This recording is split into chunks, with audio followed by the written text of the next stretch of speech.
Journalist దామ Bala's అన్న వారితో మాట్లాడదాం. నమస్కారం సార్. నమస్తే. సార్ బొత్స సత్యనారాయణ గారు ఎమ్మెల్సీగా గెలవబోతున్నారు. అయితే ఈయన గెలుపు వెనుకాల పవన్ కళ్యాణ్ గారి సాయం ఉంది, పవన్ కళ్యాణ్ గారే బొత్స గారికి సహాయం చేశారు, అందువల్లనే గెలవబోతున్నారంటే ఒక వార్త వైరల్ అవుతుంది సార్. దీని పట్ల చంద్రబాబు నాయుడు గారు కూడా సీరియస్ అయ్యారు అంటున్నారు. మరి నిజంగా పవన్ కళ్యాణ్ గారు బొత్స గారికి సహాయం చేశారా, ఎటువంటి సహాయం చేశారు, అసలు వీళ్ళ మధ్య ఉన్న రిలేషన్ ఏంటి సార్? బొత్సకి పవన్ కళ్యాణ్కి రిలేషన్షిప్ అనేది ఇప్పటిది కాదు. ఎందుకంటే గణేష్ ఉన్నాడు కదా మనకి, బండ్ల గణేష్. బండ్ల గణేష్ ప్రొడ్యూసర్ అంటే అతనికి ఫైనాన్సర్ ఎవరు? ఒకప్పుడు బొత్సనే. బొత్స డబ్బుల్ని ఇతను ఆర్గనైజ్ చేసేవాడు. ఆ రకంగా బండ్ల గణేష్ పవన్ కళ్యాణ్తో సినిమాలు చేసినప్పుడు దాని వెనక బొత్స ఉన్నాడని పవన్కి తెలియకుండా ఉంటుందా? ఎందుకంటే గణేష్ స్థాయి ఏంటి, గణేష్కున్న వ్యాపారాలు ఏంటి, గణేష్ అంత డబ్బులు తేగలడా, ఇవన్నీ వాళ్ళకి తెలియకుండా ఉండవు.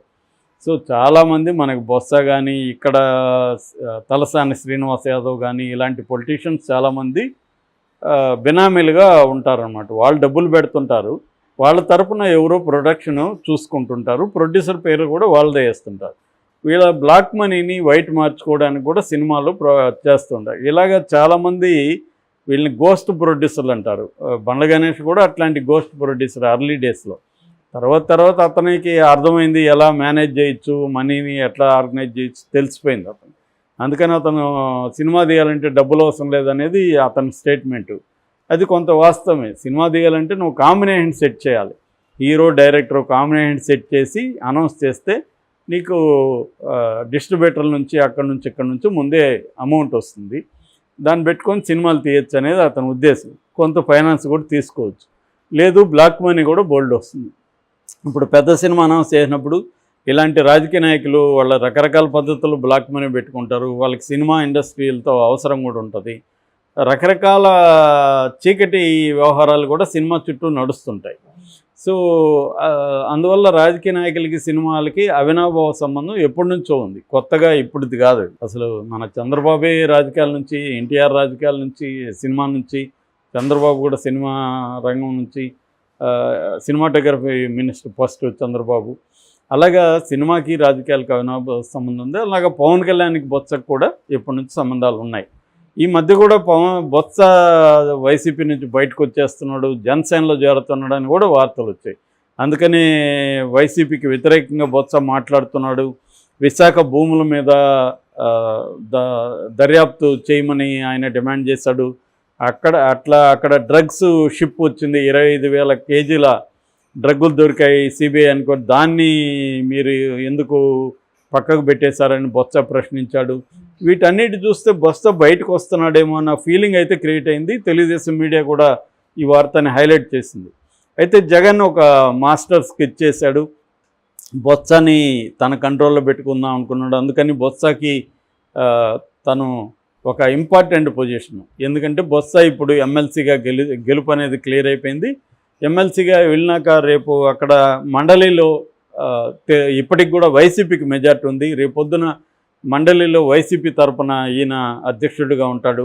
ఉన్నప్పుడు ఆయనకి అన్ని ప్రోటోకాల్ ప్రకారం అన్నీ దొరుకుతాయి.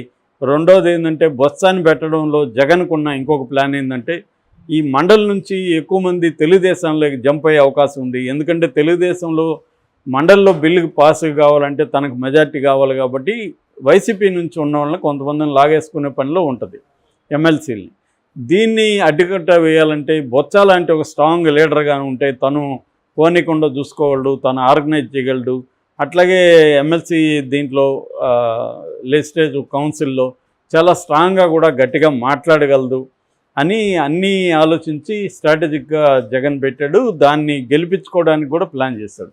అయితే తెలుగుదేశం చివరి మినిట్ వరకు కూడా బాబ్జీ అని, ఇంకా దిలీప్ చక్రవర్తి, రకరకాల పేర్లు బయటకు వచ్చాయి. సడన్గా తెలుగుదేశం లాస్ట్ మినిట్లో విత్డ్రా చేసుకుంది. ఈరోజు నామినేషన్ అనగా రేపు నామినేషన్ అనగా ఈరోజు ఈవినింగ్ విత్డ్రా చేసుకుంది.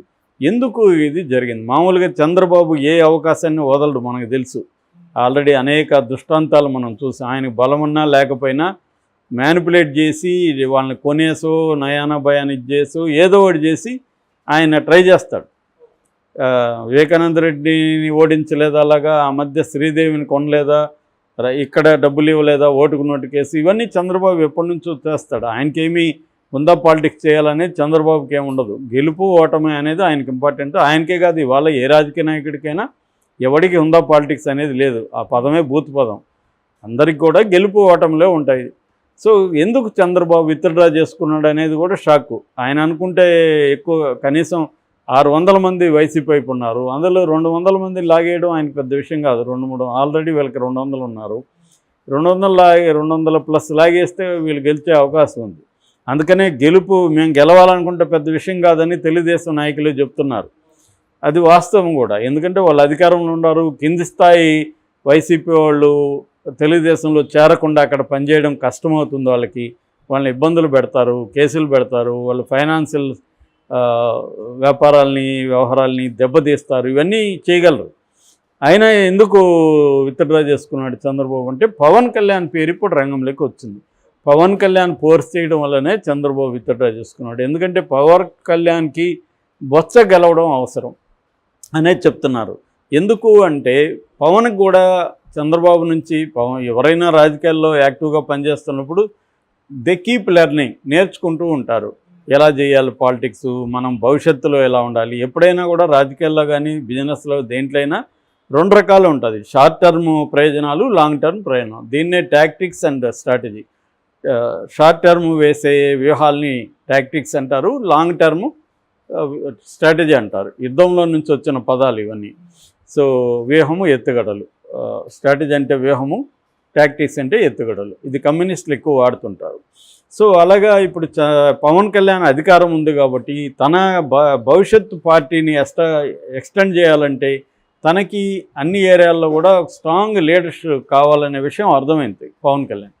ఇప్పటివరకు ఏంటంటే పవన్ కళ్యాణ్కి వాళ్ళ అన్న నుంచి గుణపాఠాలు నేర్చుకొని స్ట్రాంగ్ లీడర్స్ ఉంటే వాళ్ళు మనల్ని డామినేట్ చేసి వాళ్ళు ఇష్టం వచ్చినట్టు లాక్కెళ్ళిపోతారు అని చెప్పి తనకంటే స్ట్రాంగ్గా ఏ లీడర్ని పార్టీలోకి రాకుండా అతను చూసుకున్నాడు. ఇప్పుడు అతనికి అధికారం వచ్చింది, కొంత విషయాలు అర్థమైనాయి. అందుకని బొత్స లాంటి లీడర్ కానీ మనకుంటే పార్టీలో మన జనసేన బలపడుతుంది. పైగా ఇద్దరు కూడా కాపు సామాజిక వర్గానికి చెందిన వాళ్ళే.